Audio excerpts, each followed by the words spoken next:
Очередная потеря американской авиации. F-35, считающийся неуязвимым, подал сигнал бедствия и исчез с радаров недалеко от Ормузского пролива. Морские и воздушные бои над Ормузом продолжаются. Сотни дронов и атаки на корабли. Но одному удалось проскользнуть. Иран ответил Трампу на его условия мира и угрожает новым оружием и ударами по новым целям. Трамп пока не ответил ничего, был занят чемпионатом по гольфу. Ядерная месть за Ким Чен Ына. Северная Корея запустит ядерные ракеты, если с их великим руководителем что-то случится. Эвакуация с корабля с хантавирусом в прямом эфире. Медицинские самолеты с пассажирами везут их на карантин по всему миру. Вдохновленный Трампом, Шварценеггером и Зеленским. Популярный актер индийского кино возглавил один из самых проблемных штатов Индии. Вена готовится встречать Евровидение на фоне самого большого скандала за 70 лет проведения конкурса. А теперь об этом подробно и по делу. Это один день. Подпишитесь, поставьте лайк этому видео и оставьте свой комментарий. Заранее спасибо и начинаем.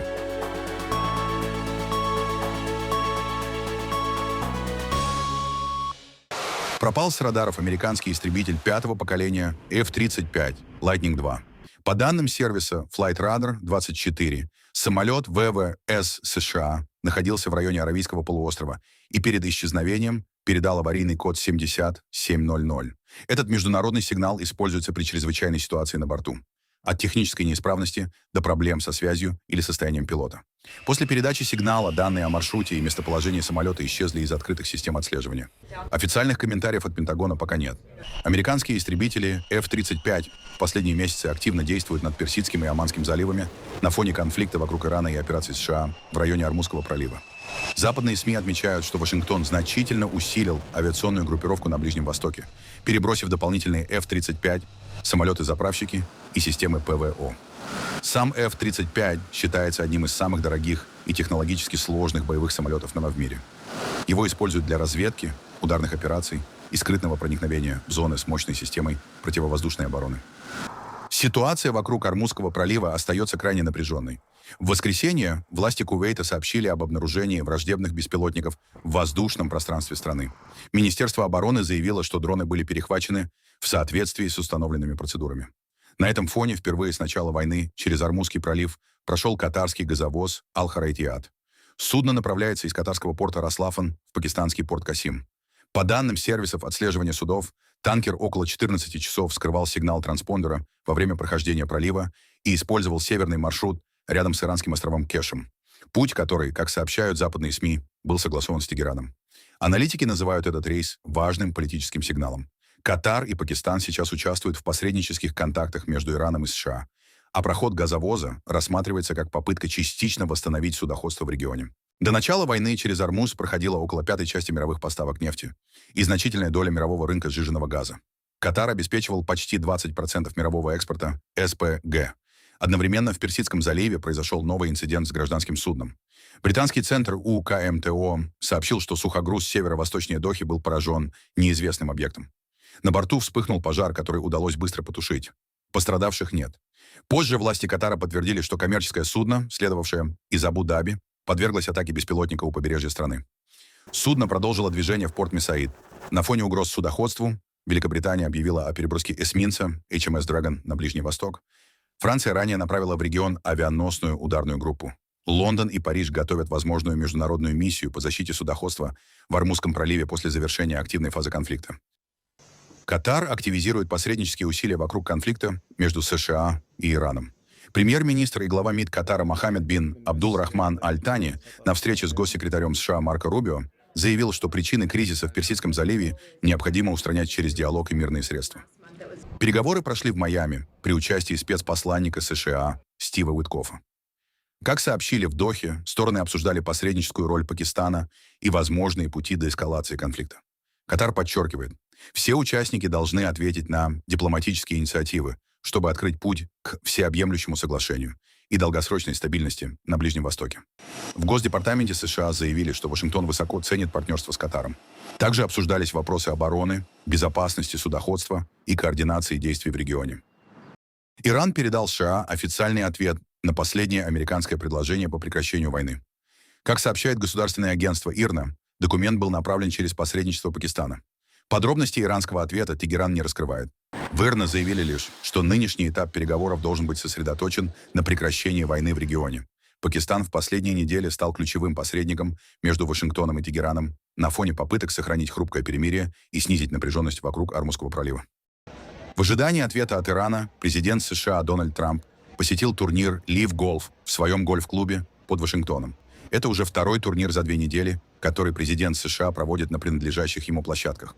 На трибуне Трамп появился вместе с сыном Эриком и представителем саудовского Public Investment Fund, фонда, финансирующего Live Golf. Иран пригрозил новыми методами войны в случае возобновления ударов со стороны США или Израиля.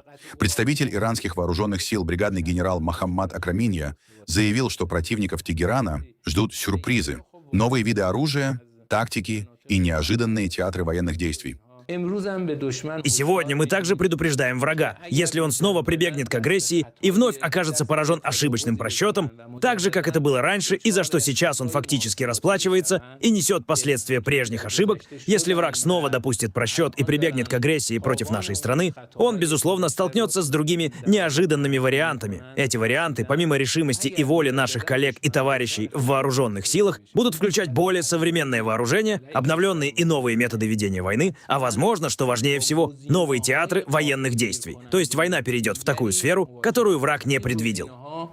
Отныне страны, которые последуют за Соединенными Штатами в вопросе введения санкций против Исламской Республики Иран, безусловно, столкнутся с проблемами при проходе через пролив. Враг не достиг ни одной из заранее поставленных целей. В этой войне он потерпел поражение. Почему? Потому что современные войны в основе своей анализируются по степени достижения поставленных целей.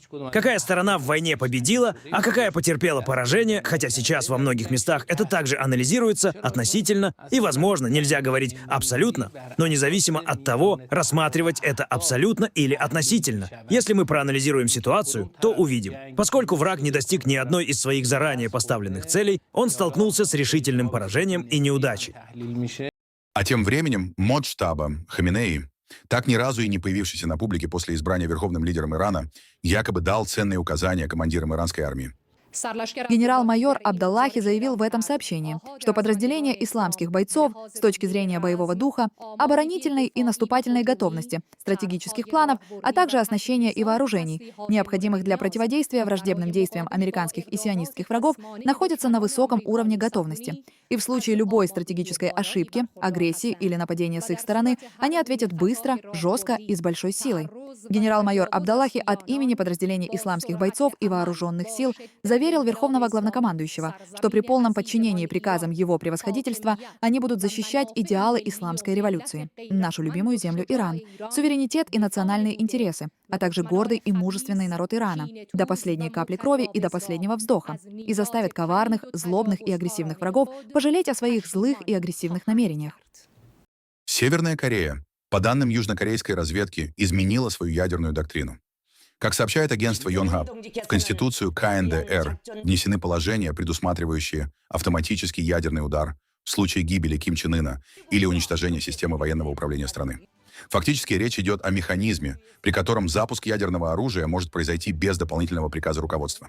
По данным разведки Южной Кореи, изменения приняли на фоне войны на Ближнем Востоке и ударов по руководству Ирана. В Пхеньяне, вероятно, опасаются сценария обезглавливающего удара по северокорейской элите. Западные аналитики давно считают, что КНДР постепенно переходит от концепции сдерживания к доктрине возможного превентивного применения ядерного оружия. По оценкам американских и южнокорейских экспертов, Северная Корея располагает несколькими десятками ядерных боезарядов и продолжает наращивать производство оружейного плутония и высокообогащенного урана. КНДР уже испытала межконтинентальные баллистические ракеты Хвасонг-17 и Хвасонг-18. По оценкам Пентагона и японских военных, их потенциальная дальность может превышать 12-15 тысяч километров. Теоретически этого достаточно для поражения целей на территории США. Кроме того, Северная Корея активно развивает мобильные ракетные комплексы, подводные носители и тактическое ядерное оружие малой дальности. В Сеуле и Токио новые изменения в северокорейской доктрине уже называют дополнительным фактором нестабильности в регионе. Британские военные провели срочную операцию в районе острова Тристан-да-Кунья, наиболее удаленного обитаемого острова в мире. 10 мая группа из бойцов 16-й десантно-штурмовой бригады Великобритании выполнила редкую парашютную высадку в Южной Атлантике, чтобы доставить врачей и медицинское оборудование местному жителю с подозрением на хантавирусную инфекцию. Речь идет о гражданине Великобритании, который ранее контактировал с пассажирами круизного судна MV Hondius. Именно на этом лайнере ранее были зафиксированы случаи заболевания, связанные со штаммом Андес вирус. В составе группы были военные медики, кислородное оборудование и препараты для экстренной помощи. Самолет RAF A400M выполнил десантирование из-за того, что на острове отсутствует аэродром. Тристан да Кунья – британская заморская территория в Южной Атлантике с населением около 200 человек. До ближайшего населенного острова – более 2000 километров. Британское агентство здравоохранения UKHSA заявило, что продолжает мониторинг ситуации и оказывает поддержку пассажирам MV Hondius, ранее эвакуированным на Тенерифе. В Испании началась эвакуация пассажиров круизного судна MV Hondius, на борту которого ранее был зафиксирован случай хантавирусной инфекции. Лайнер прибыл к острову Тенерифе и встал на якорь в порту Гранадилья. Испанские медики и специалисты Всемирной организации здравоохранения поднялись на борт для финального медицинского осмотра пассажиров и экипажа перед началом эвакуации. Первыми судно покидают граждане Испании небольшими группами по 5 человек. Их доставляют на берег на катерах, затем автобусами перевозят в аэропорт. Оттуда пассажиров отправляют в Мадрид военно-транспортным самолетом. Все пассажиры остаются бессимптомными. Судно прибыло в 6:30 утра. Вся операция проходит в штатном режиме, и, как я уже сказала, первыми на берег сойдут граждане Испании, после чего вылетит рейс в Нидерланды. Первыми сойдут испанские пассажиры, и самолет для их перевозки уже готов. Следующий рейс будет в Нидерланды. Он заберет граждан Германии, Бельгии, Греции, а также часть экипажа.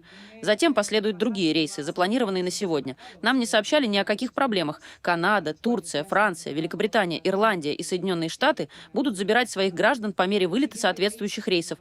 Нидерланды направят 2 самолета. Сегодняшний рейс и еще один завтра, так называемый зачищающий рейс, чтобы забрать пассажиров, которых не вывезут другие страны. Но в целом сегодня и завтра все пассажиры всех национальностей будут высажены и отправлены обратно в свои страны. Последний рейс во всей этой операции запланирован на завтра. Это заключительный рейс в Австралию, на котором полетят 6 человек, граждане Австралии, Новой Зеландии и некоторые пассажиры из Азии. Как вы понимаете, этот рейс самый сложный, потому что самолет должен вылететь из Австралии и, как ожидается, прибудет завтра днем. Во Всемирной организации здравоохранения отдельно заявили, что ситуация не похожа на COVID-19 и не имеет признаков масштабного распространения. Глава ВОЗ Тедрос Адханом Гебрейесус подчеркнул, опасения людей понятны после пандемии коронавируса. Однако риск для жителей Испании остается низким.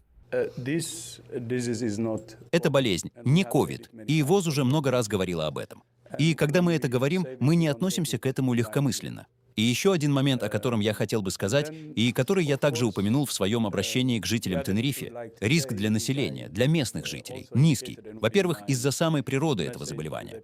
Но, во-вторых, риск низок потому, что правительство Испании приняло все меры, чтобы предотвратить любые проблемы. Поэтому я хочу, чтобы местные жители Тенерифе действительно внимательно нас услышали и доверяли тому, что мы говорим. Тревога людей понятна, потому что мы все пережили ковид, особенно в 2020 году, и эта травма до сих пор остается в нашей памяти. Поэтому у людей будут вопросы, у людей будут опасения. Именно это я и пытался донести в своем обращении к жителям Тенерифе. Мы вас слышим, мы вас понимаем. Мы также должны твердо верить в солидарность. Солидарность, потому что это наш лучший иммунитет. Только поддерживая друг друга, мы можем более эффективно реагировать на вирусы или подобные вспышки заболеваний. Я знаю, что будет много эвакуационных рейсов. По нашим оценкам, их может быть около 6 для стран ЕС и еще около 4 для стран вне ЕС. И я знаю, что Тенерифе подготовлен, и я знаю, что Испания готова и подготовлена. Я также хотел бы заверить в нашей поддержке, именно поэтому я здесь. Европейский центр профилактики и контроля заболеваний рекомендовал считать всех пассажиров контактами повышенного риска исключительно в профилактических целях. За ними планируют наблюдать в течение 42 дней с момента последнего возможного контакта с инфекцией. На борту находились 147 человек. Несколько стран, включая США, Германию, Францию, Бельгию, Ирландию и Нидерланды, направляют специальные рейсы для эвакуации своих граждан. 17 американских пассажиров, у которых нет симптомов заболевания, отправят в Национальный карантинный центр при Медицинском университете Небраски для краткосрочного наблюдения. Испанские власти сообщили, что пассажиров размещают в отдельных помещениях, а персонал использует защитные маски и стандартные санитарные меры. При этом сами пассажиры говорят, что паники на борту нет. Один из туристов рассказал в соцсетях, что жизнь на судне продолжалась в обычном режиме, с соблюдением дистанции, использованием масок и усиленной дезинфекцией.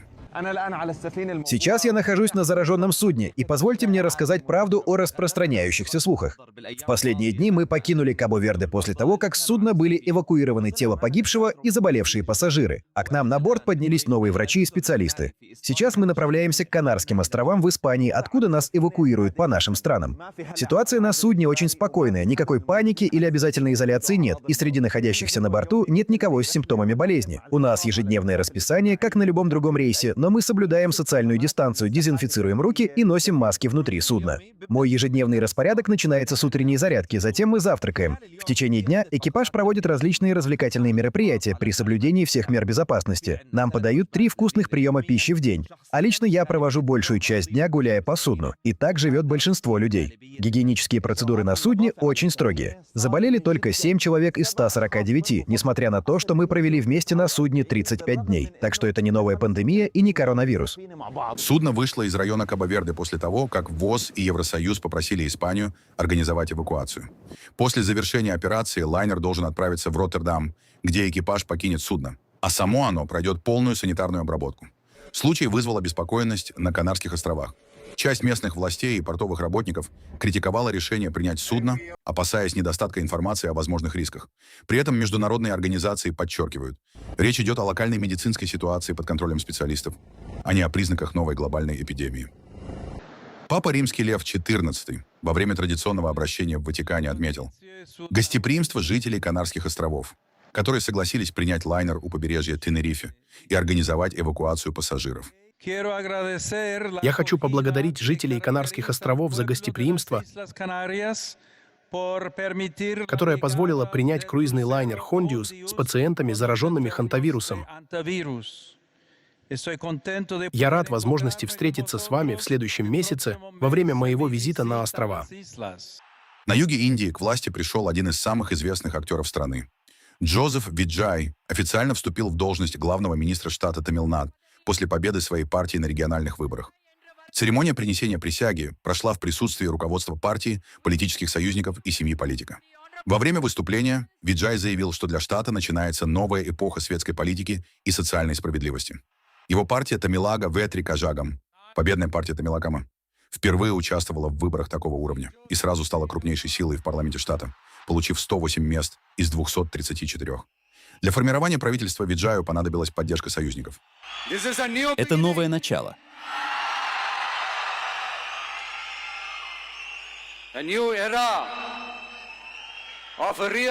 Новая эра подлинной светской и социальной справедливости начинается прямо сейчас.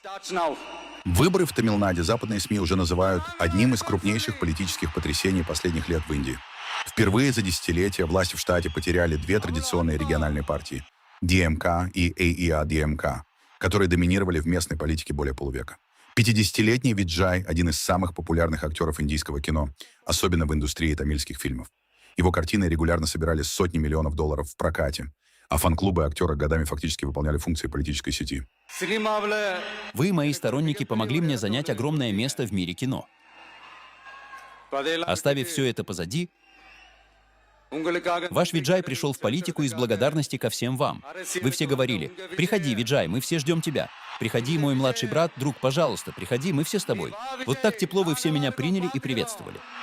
Аналитики отмечают, что успех Виджая отражает растущий запрос на новые политические фигуры в Индии, особенно среди молодежи и городского среднего класса.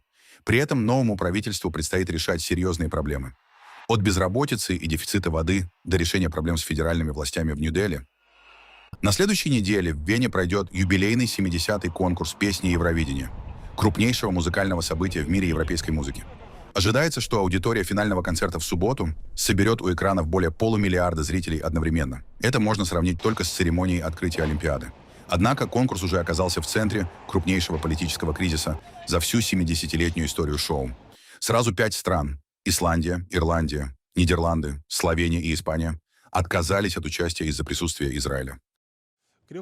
Думаю, никого не удивило, когда 3 года назад Россия начала вторжение в Украину и была исключена из международных конкурсов.